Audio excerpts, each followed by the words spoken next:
This week, you'll be pleased to hear that I won't be running the session. We'll have Bosco instead. He's come from You Can Eat, You Can Cook, and You Can Grow. I think I got them right. Yes. No, yeah.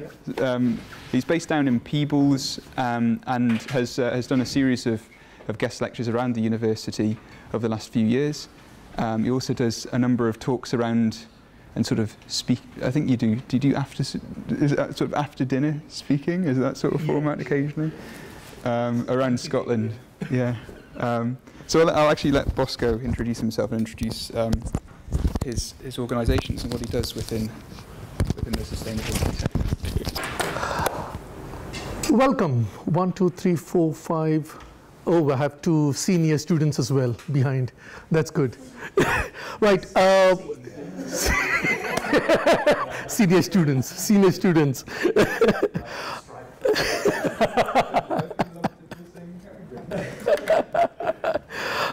Right.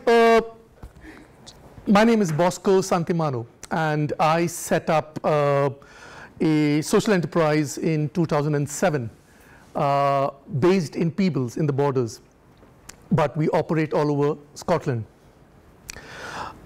Before that, I used to run my own personal chef business called Aromatic Cuisine.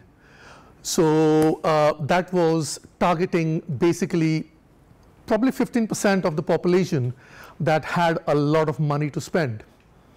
And so they were, hiring me to come in to their stately homes and cook Goan, Portuguese, Brazilian cuisine from scratch in their homes, serve it, clear out, and off I went.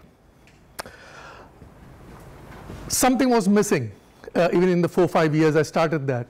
And I realized money wasn't and never was my motivation.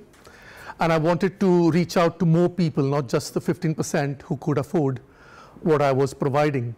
Around 2005, 2006, I came across a report by the Scottish Government and NHS Scotland. It was the 5-year impact study of obesity in Scotland by 2040. And I read through it. I think that's the first report I ever read, from page 1 to the end. And it was horrifying to actually read the detail in that report of we are basically, ticking time bomb, basically. And that got me thinking, oh, okay, there's something here I can do. Now, having come into this country about 23, 24 years ago, my own experience, I realized one of the things people lacked was cooking skills.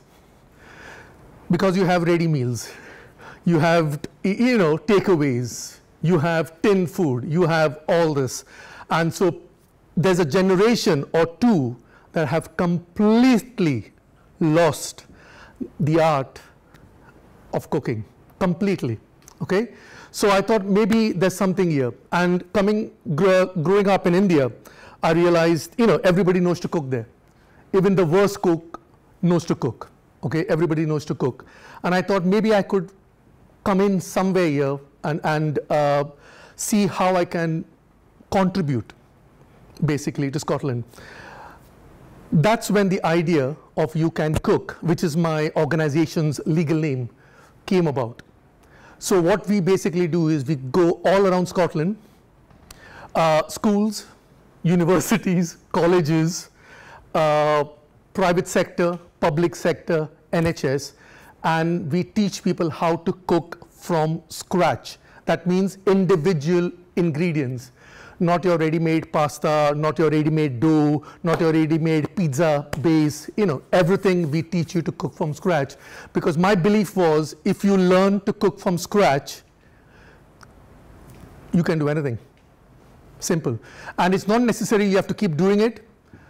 In my home at the moment, I do have ready-made stuff as a backup, just to be clear. Because of sometimes the lifestyle is so busy, the last thing you want to do is come home and start cooking from scratch. So I understand that, okay? But what I also understand is that you can't eat ready meals every day, day in, day out, day in.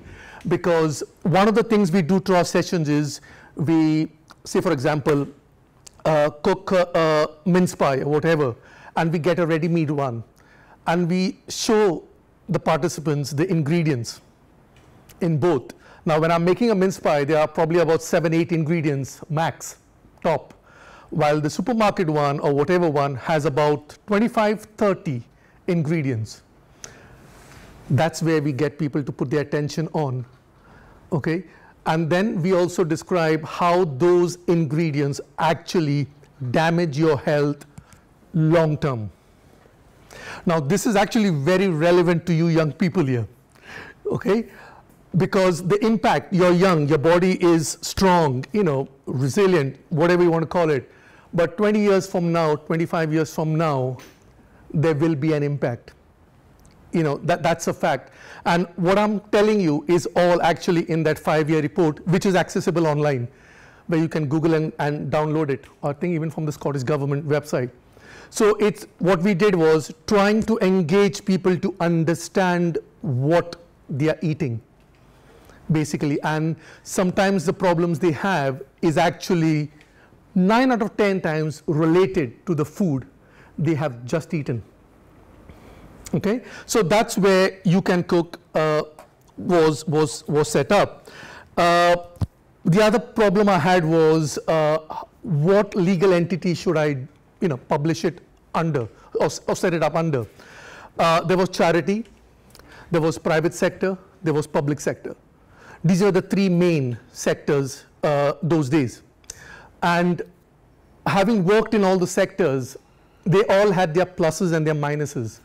But there was nothing that I felt I wanted for me to fit in within what I wanted to do fully, without anybody telling me you can't do this, you can't do that. Okay? Luckily for us, in 2005-06, the Westminster government set up what is known today as community interest companies. That was supposed to fill the gap that was there in the market for a legal entity, which in other words, social enterprise. So a community interest company is a form of social enterprise. Now, I won't go into too much detail about that, but what a community interest company is, that it's the name, community interest company. You're set up to do whatever you're delivering for the benefit of the community, period. That's the whole ethos of a community interest company. Okay? The other legal requirement which is embedded in law is what is called an asset lock. So that means if you buy any property, buildings, equipment, it belongs to the company, which in turn is owned by the community. So if tomorrow as a director I decide to sell off, close and go, I can't take all the money with me and disappear to the Cayman Islands, like currently is happening. Okay, a lot of government investment is going into private companies. They close down after a year or two, and everything is gone. So, which is why it sort of attracted me for this particular legal entity, a community interest company, because it has its own checks and balances in place. You cannot change it. It comes in embedded in the law. Okay. The other thing also beautiful about it is that if, for example, it closes down, within the Constitution, you have a clause where you nominate another like-minded organization which has to be a social enterprise. It can also be a charity, by the way, as well. But that's the point. You can't pack up, take all the money from the bank and disappear, which used to happen a lot before. So that stops. So that's why I chose a community interest company as a legal entity to run my organization. One thing I always say to young people like you is this: you will get a lot of things thrown against you that you can't, you can. Which is why the name of my company, I decided, was going to be You Can Cook. Not can't cook, won't cook. No, you can. Okay? And then out of that, while I was deciding on the name of what to do, You Can Grow. This is a subsidiary of You Can Cook. And then the final one, as I said to your lecturer, Rowan, which is currently in working its way through, you can eat. Now, that's just the name I came up with because I was just saying you can. I could just add anything here. You know, you can train, you can run, you can whatever, okay? But in seriousness, we are looking to set up an eatery in Edinburgh next year. It was supposed to be this year, but you know what happened. Okay, so that was my plan. It was a threefold holistic approach to get people to cook, to get people to actually grow as well, and then get people to eat what they grow and cook. So it's a whole sort of circle. Any questions? Feel free to interrupt me if you have any questions. It's not a problem. Yeah? Okay? Yeah, so that my clients and community have called it the Holy Trinity.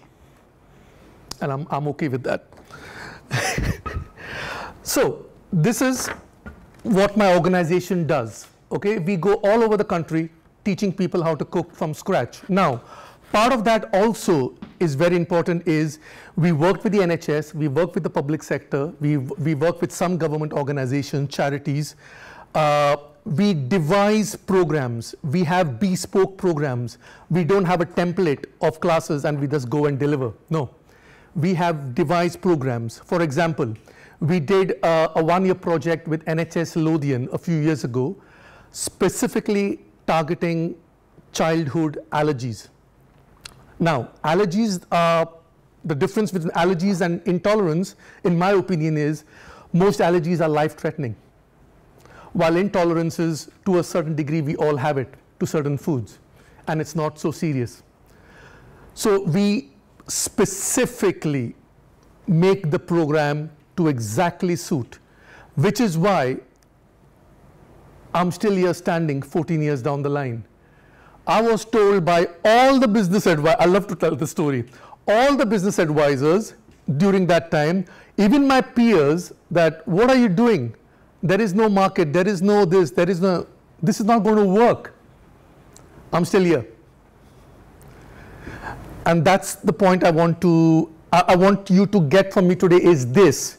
As long as you're clear and you have a vision of what exactly you want to do, go for it. It's possible. Nothing is impossible. Okay? Now, what was I dealing against when I was setting this up? I was literally swimming against the tide. Still am. It's hard work. It is hard work. But if you are clear on what you're trying to achieve, it becomes that much easier. Okay? Now, this is the current system we have everywhere. Does anybody know what this is? Or what it resembles? It's a hierarchy. All of us in this room are here. There are people making decisions right up here who I can vouch and on record have no clue. Okay? It's all down to economic benefits. Who's going to make the most money for whom? That's it. Okay? So I was dealing against this, and also plenty of egos along the way. Okay? So my system, which what used to be before the Industrial Revolution, is this. Have anybody here heard of King Arthur? What is he famous for? Did he have a round table? Yeah. What does the round table signify? Place for sharing. Okay. Cooperation. Yeah. Collaboration. Agree. Yeah. Everything. But there is something else. Something very different. Yeah. Equality. When King Arthur sat here, he was just the same as his knights. No different. And that's the principle I brought into my organization. Yes, I'm a director. That's because Company House wants me to put my name, Director Bosco Santimano. Okay, that doesn't go to my head. Okay, so what you want is people, like-minded people, in the last 14 years, have come, enhanced, contributed to the organization, made it grow, and we are here not because of me. I always remind people that it is never one person. It's never one person. Okay, it's a group of people that make things happen. So you have to collaborate. You have to be able to engage. You have to be able to negotiate. You have to be able to talk to someone with an opposite view. You are doing environmental sustainability. I don't know how many of you have heard on television Trump supporters saying about environmental sustainability. Sometimes I just switch off the TV. Okay, and sometimes I scream at the TV, and my son goes, "Dad, that's a bit too much." You see, but saying that, you have to engage with them because they are getting the information from God knows where. Okay, and so if you disengage and you be on the opposite side, then you are not helping. You have to try to engage. You have to find a middle ground, and the middle ground, in my opinion, is what binds us together as a community. Globally, locally, nationally, regionally, whatever, is people. We tend to focus a lot on the differences we have instead of focusing on the common things we have. And that is the problem in this system. It is built in to make you question and make you separate. Whereas if you're operating from this model, you will engage, you will listen, you will talk, and at the same time you will learn. Where I am today, I didn't know all the stuff I knew. I met with some amazing people, both young and old, okay, who have and had amazing insight. And in this regard, I'm talking specifically about the environment. So, don't let anybody tell you it's not possible. It is possible. You can. Okay? So, this is the principle we operate on. Okay? Everybody is equal. Our staff, volunteers, the whole lot. Okay? Any questions? God, are the students so good, Rohan, Gary? Questions, questions. Ask. Don't hesitate, please. Just go for it. How do you recruit staff? And what distinguishes staff from volunteers from community interest? The difference between staff is, well, they're paid, number one, and they get all the benefits of being a staff. Volunteers, when I started out, because having worked in the charity sector myself, organizations struggled with good volunteers.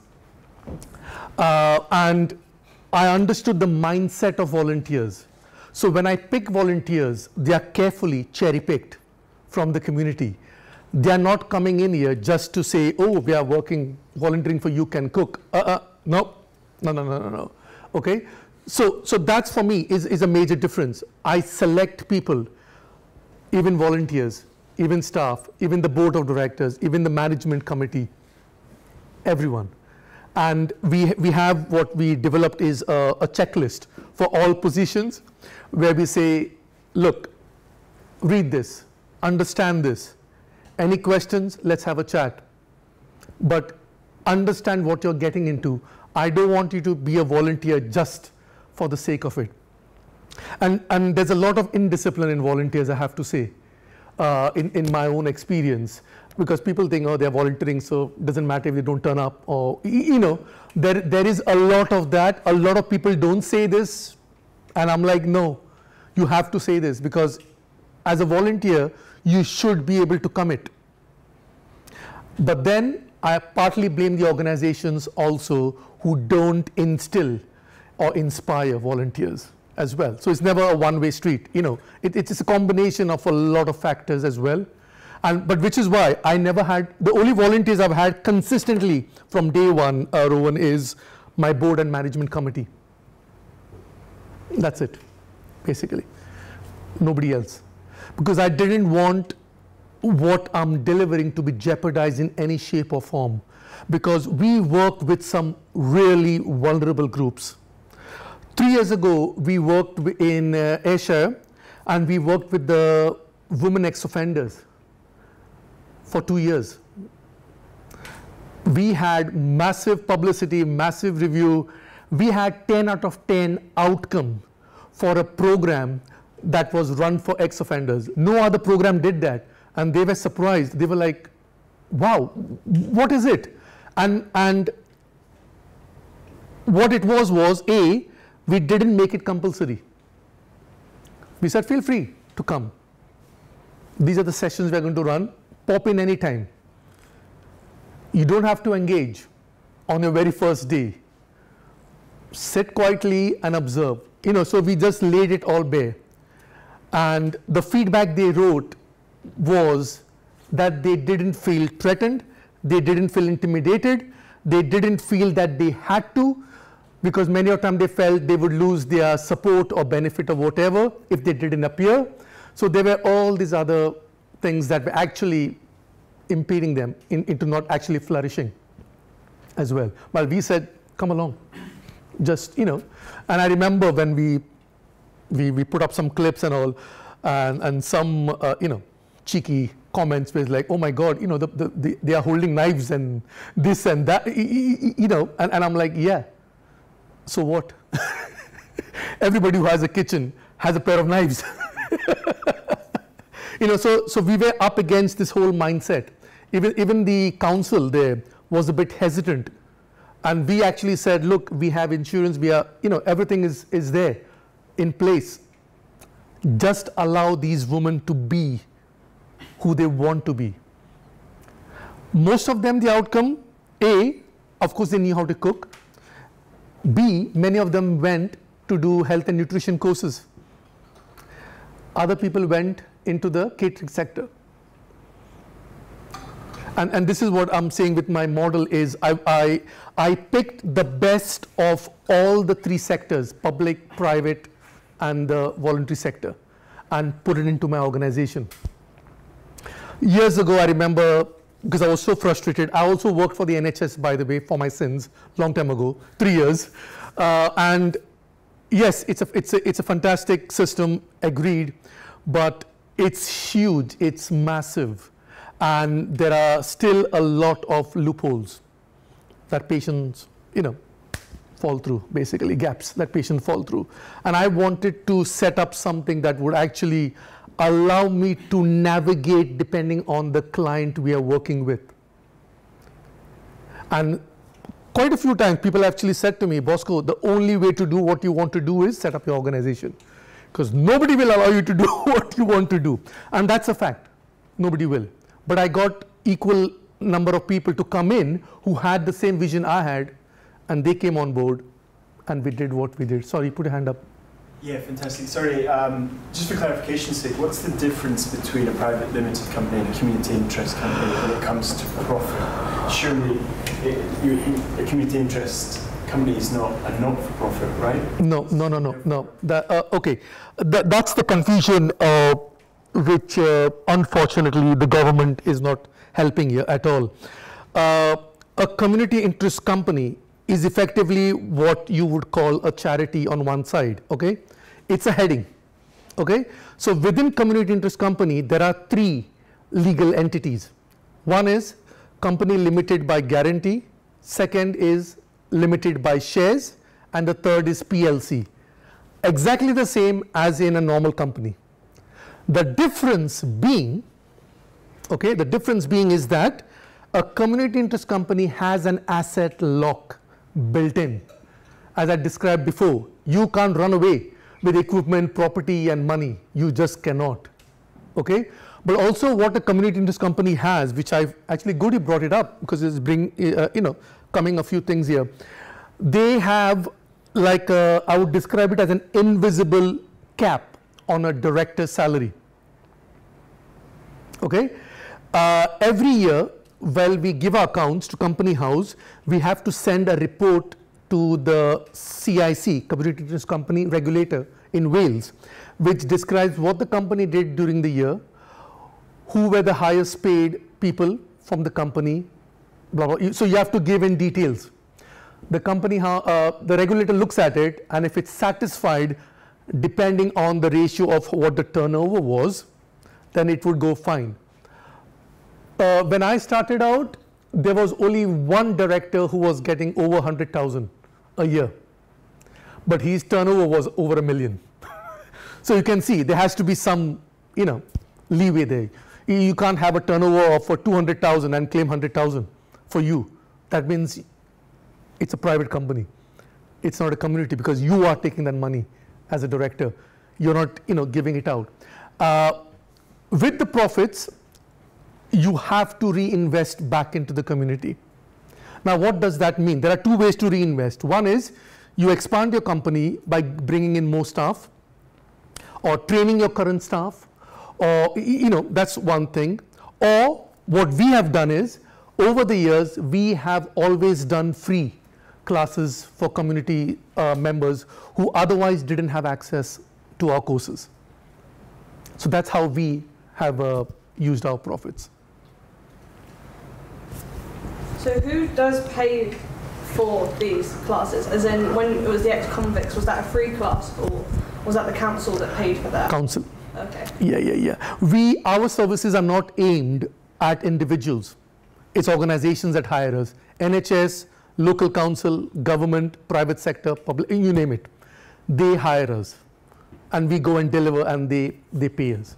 So it's not aimed at individuals, which is why with the profits, we run individual free classes every year. Anybody else? Wow. Okay. Next point. Right. The model of funding, which I will share with you, which you will need, that I used to fund my organization.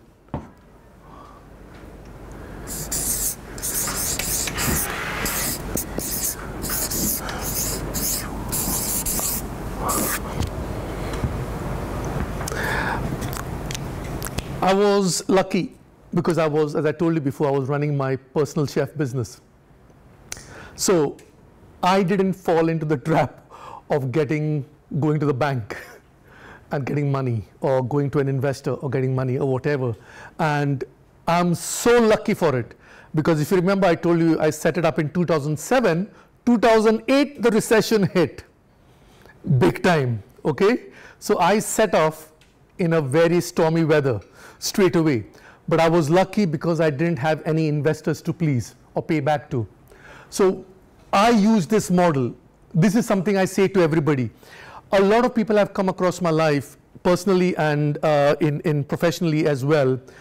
Everyone is waiting for the right moment to then go and do what they want to do. And I'm like, there is never a right moment.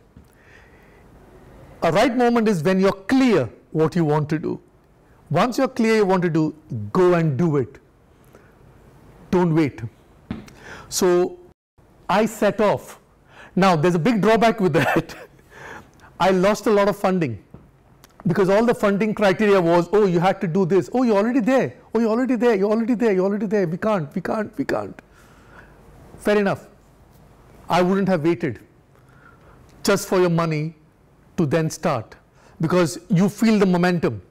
And so my personal view on that is, you're feeling the momentum, go for it.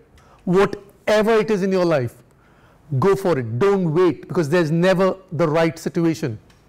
There's never. There's always lost opportunities. You're feeling something, you want to do something, go. Go for it, okay? Now,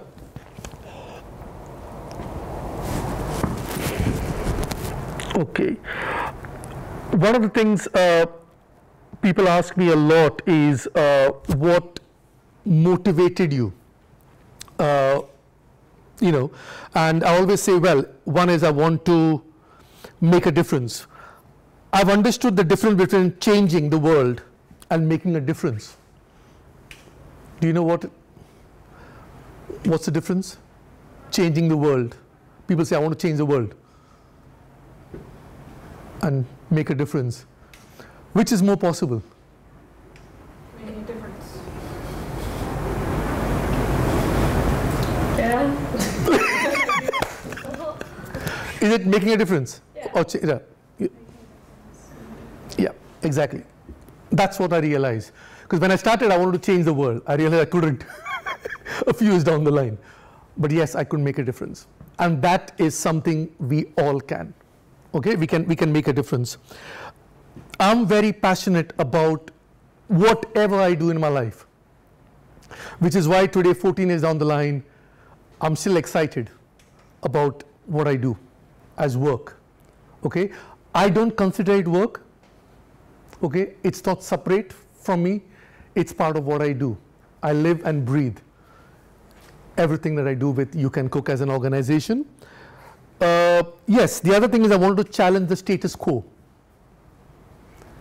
You probably will realize it that the technology we have currently for climate change and everything is not being rolled out massively. And that's because, you know why?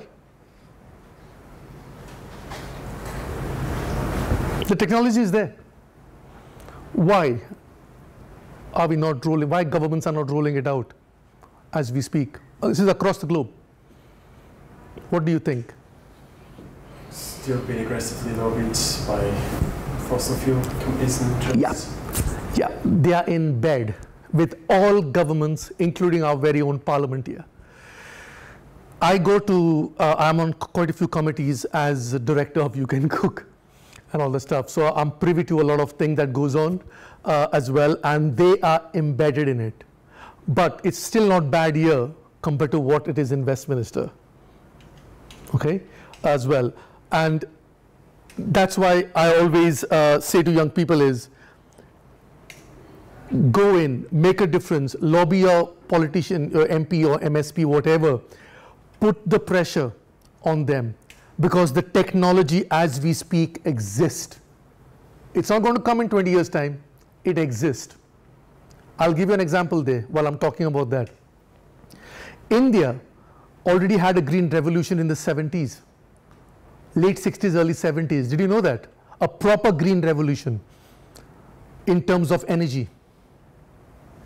Is anyone aware of that? Exactly. Because they don't want you to know what is happening around the world. Okay?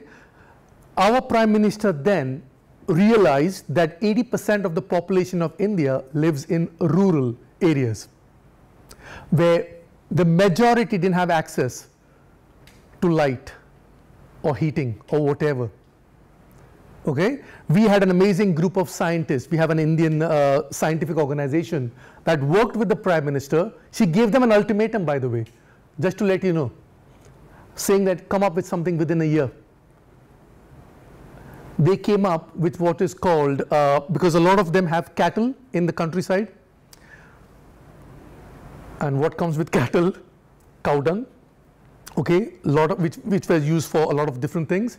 So that was collected, and each household or each small village had its own system where everything was dumped in there and gas and electricity was generated. This was in the 70s. Okay, so it's possible. It's possible only when you think out of the box, not within the box. You can't. Okay. Now, I spoke to you before about, yeah, You Can Cook. That's the main organization. You Can Grow is an organization that was set up to help people convert their decorative gardens to edible gardens.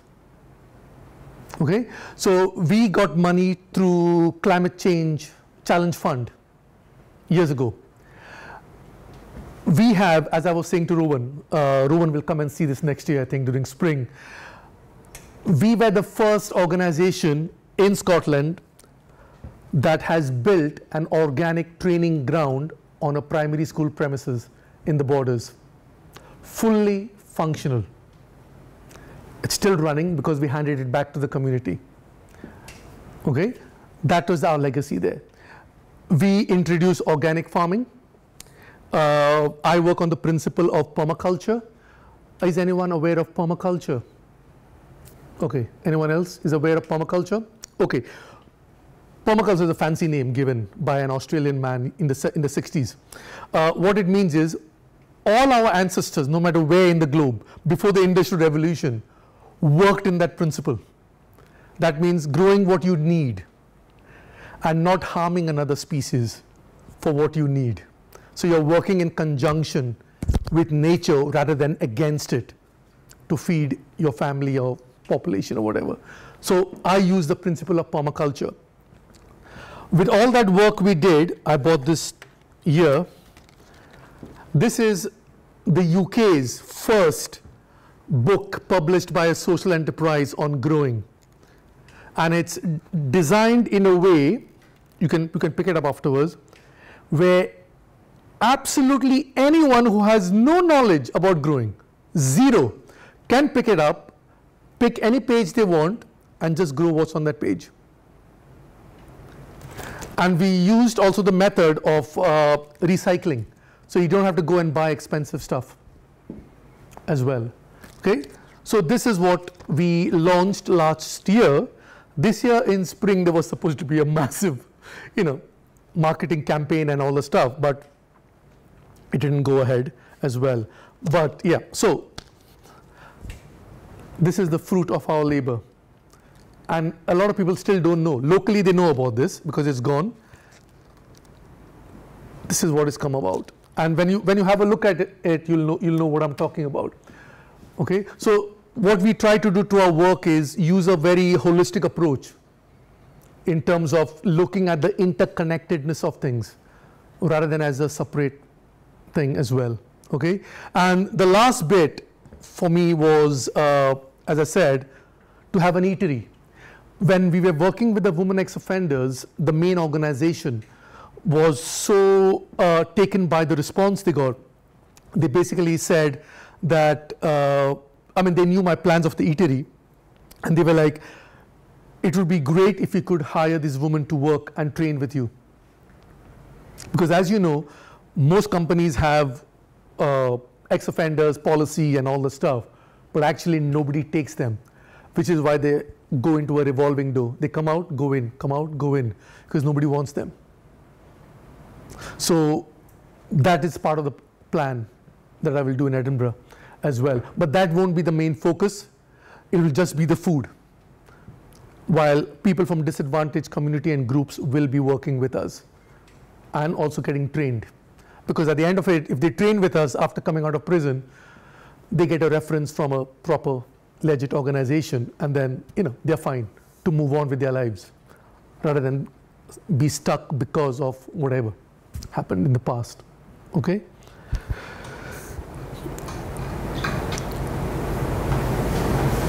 Yeah. The book, the other thing that we got great praise for was from the Living Wage organization as well, where they came to audit us to see. And one of the things they realized was, we were giving the living wage before even the living wage came into existence. So that's a nice compliment. Number two, our organization has the highest percentage of female volunteers and staff compared to any other organization that is a living wage accredited employer. Okay, this is their words, not mine. And so that was quite, a nice pat in the back for us as well. We also, as an organization, we were picked up by Landward series. I don't know how many of you all are aware. The Landward series on BBC Two, where it picks up on Scottish produced projects, communities, or whatever. So about 10 years back, we were picked up, so we were there. We just came after the Harry Potter train that was highlighted in the program. as well, because we were working with migrant families that had moved from Eastern Europe to the borders. And we ran an integration program, getting local people together and the migrants, and both coming and learning about each other's foods and habits and culture as well. Okay? Yep. And a final question about social enterprise. Again, social enterprise is a fancy new name come up in the last 20-25 years. Okay? But did you know Scotland's first social enterprise in the 1800s in New Lanark? You know, you're aware of New Lanark. Rowan, help me out. Was it the wall? I can't remember. Robert Owen, New Lanark. New Lanark, it's called New Lanark because it was a small sort of a town built near the river. And he was instrumental then in setting up what today you would call a social enterprise, where he actually, the first in Europe, where he had a creche for his female employees to bring their children to work. They would keep the children in the creche, they would go and work, but also they could come and visit if there was any problem. Now this guy was a visionary. Okay, he was doing this way before anybody even thought about this. And that's the point I'm trying to make. Nothing is new. Okay, the only difference I believe is we don't know about it. It has happened most of the time in the past. And we have to go back to bringing some of it back if we want to survive on this planet. That's what it boils down to. Okay, I'll give you a last exercise before we finish for break. Do you have the post-its or? Well, sorry, I came straight from home, so. Okay, well, I'll just then ask a question. No, I'll just ask the question directly. What, in your opinion, is a social enterprise?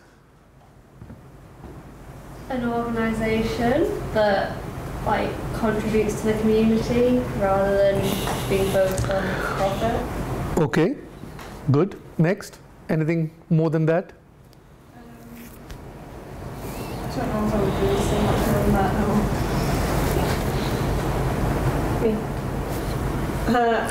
The only thing I would say is that obviously it's going to have more social benefits sort of linked to the community, but not just to the community, to the people that work within it as well. Yep, good one.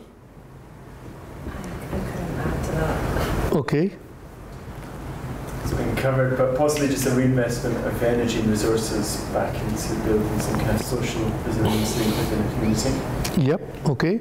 One main thing, the asset lock. But the other main thing is it has to be transparent and accountable to the community. That's the main thing. Transparent and accountable. Most other organizations are not, unfortunately. And not because they are dodgy, it's just that the system allows it to be manipulated. That's the problem. You see, while a community interest company, I've always been a champion of community interest companies from day one, when my peers always thought it was something new, dodgy, or whatever they thought. And I was like, no, we have to be a community interest company because it has all the safeguards in place. Okay, there are many people who I know who have set up social enterprises, company limited by guarantee, but the safeguards are not there. So as a common person walking on the street, it's a social enterprise for you, but you don't know where the money is going, what's happening with the assets. You have no clue. But if you say it's a community interest company, just like you say a charity, you know it's secured financially, and you know the people running it can't just disappear. Any final questions before we take a nice little break? Yep. I just wanted to ask again, you can briefly touch upon funding. Is there any difference between funding procurement as a CIS rather than a private limited company? Yes, massive, massive.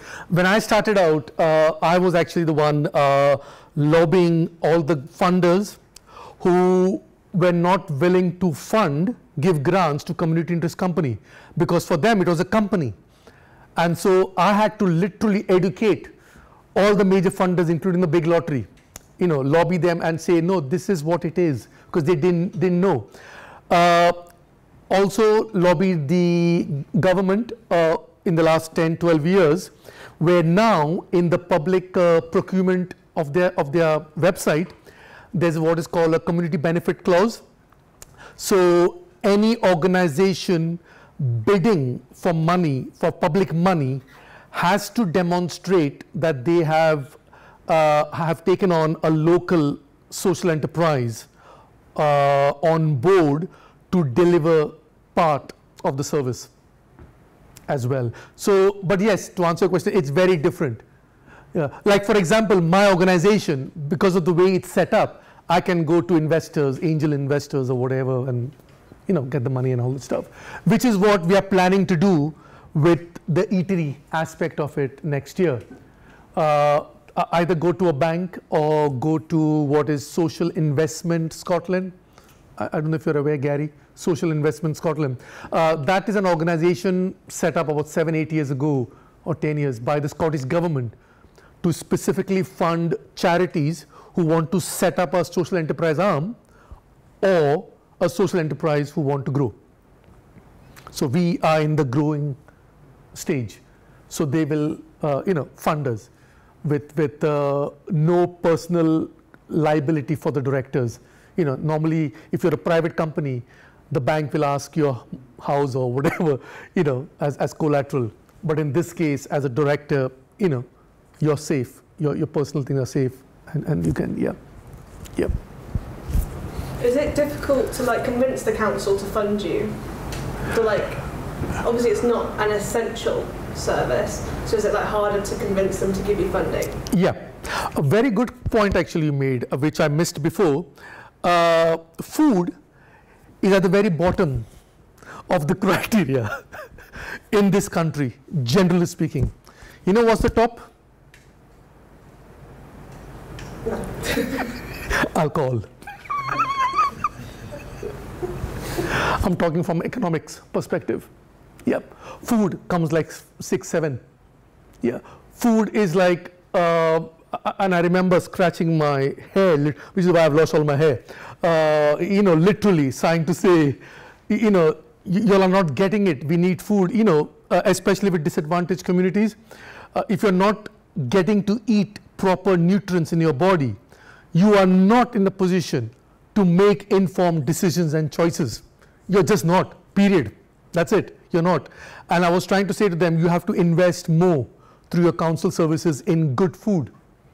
So in a way, myself, my organization, we have made inroads in some council areas. Edinburgh is one of the good ones. Okay, we have 32 council areas. I'm going to give a rating now, 32, okay? The worst council, unfortunately, is the area where I live. It's 40 years back, believe me, it's 40 years back. They just don't want to change, they just want to keep doing the same thing over and over again as well. Edinburgh Council is the best council to work with in terms of, and Glasgow Council as well now, and there are a few here and there dotted. But yes, it's very difficult to convince them, very difficult, because food is not. Now in the last year or 2 or 3 years, because of the rise of food bank use, okay, the awareness is coming. But still, for me, it's not there where it's making any impact. They're just talking about it. They should act. They should act. Yeah. Hope I answered your question. Yeah. Yeah. Okay. It was just about how difficult the funding is, because I can't imagine. Very difficult. Very difficult. Wanting to spend money on No, they don't. They don't want to. In fact, I think I said this to Rowan when we were talking. I think I'm the only one who has walked away from money given by the big lottery and the council, because they wanted me to fit into their criteria. And I said to them, but that's already 20 years back. You're not going to have an improvement. You have to do what we are doing right now, which is needed. But they're like, no, if you're not adjusting to what we have to offer, we can't give you the money. And I'm like, okay, fine, bye-bye. And I walked away. And their jaws literally dropped because nobody walks away from money. But that's one of the things I've always said to people coming to the organization is, I left my job to do this. If I'm going to compromise, what's the point of doing what I'm doing? I might as well go and work somewhere else, like I did before. So I've never compromised ever on the whole ethos of the organization. And it's hard, but it's doable. You guys, young people, have more energy than me. So you really need to go in there and as I say, in the Peebles, they say, rock the boat. You have to rock the boat. Because politicians, the system is quite lethargic. They don't want to move. They're quite comfortable where they are. And you need to go and shake them up. You can tell I said that. Yeah. Anybody else? You talk a lot about obviously about ethos and equality within your company. How do you embed that within your recruitment process when you're hiring staff? Repeat that again. No, just saying that, like, obviously you really value equality within your company. Mm-hmm. Just said, like, when you're recruiting people, how do you embed that within your recruitment process? With the new recruitment process, which? I mean, like, when you're recruiting people, how do you ensure you're being, like, equal to everybody? Our company is open for anyone to come and approach us. That's what has happened. Anyone has approached us. And we have a process where it's very informal to start with, where I have a checklist for each job. I sit with them. If they show interest, I give them the checklist and tell them, go and research our company, find out if this is really you. I said, I don't want people, I said, we pay you well, but find out if this is really what you want to do. Some of them come back and have been with my company, and some don't. So it's open. Anybody can approach us and ask me. I get emails from time to time asking if there's a vacancy or whatever coming on. So I don't go actually looking for staff. They just come. They approach at events, at seminars or whatever. They just approach and ask, is there a job available, or whatever. And I know in my head, oh yeah, there will be, yeah. So I know, I was asked this question years back at a conference whereby it was, I was called in to give a talk to middle managers of the civil service. It was hilarious. The only question most of them asked me was, how do you get around all these recruitment discrimination laws? And I'm like, I'm not. I said, I just explained to you. And I said, but one thing is very open, and this comes across in everything I do, online or whatever, is if you're coming on board, you can cook in whatever position, okay? The community is first, you are second. Because if you are not looking out for the community, and we worked with, as I said, a lot of disadvantaged groups, I won't go into detail. And if you're not there for that purpose, then don't be in my organization. There are many out there. Just go there. Simple. So I've been lucky. I attracted amazing people over the last 14 years. Amazing. And also they love to be with me because they could finally go and do what they believed in fully without having to be, held back literally, most of the time. Like go and do it. So which is why I believe we have 100% results every time, because we really work. I don't go after money every time. As I said, I cherry pick projects. I cherry pick even partners as well to work with, because I want them engaging with me rather me with them. And that's how I've built the whole reputation for the whole company in the last 14 years.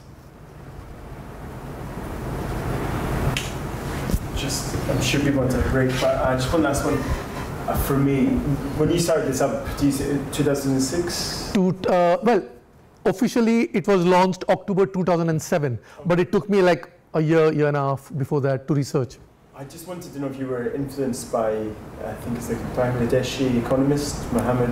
Yes, I attended one of his students' talk at the RBS headquarters in the airport. Okay. Yeah, he had written a book called, which I would recommend you reading, called "The Poor Always Pay Back." Okay, and that was quite an insightful reading. That majority of the time, 90% of the time, it's the poor people who pay their debts, not the rich. They don't. Oh God, I was going to use a swear word now. Rowan said it's fine. I won't. I stopped myself, Rowan. I stopped myself. Yeah, they don't. And that book is amazing. I would read it. Also because it links in with environmental sustainability, which we will talk about more in detail in our next sort of thing, the whole, nitty-gritty of it. Yeah. Yes, big influence. Yep. Well, thanks very much. I think we'll have a 15-minute break now, and we'll come back about 20 past 3 and get going with the second half. Okay. Thanks very much. Great. Thank you.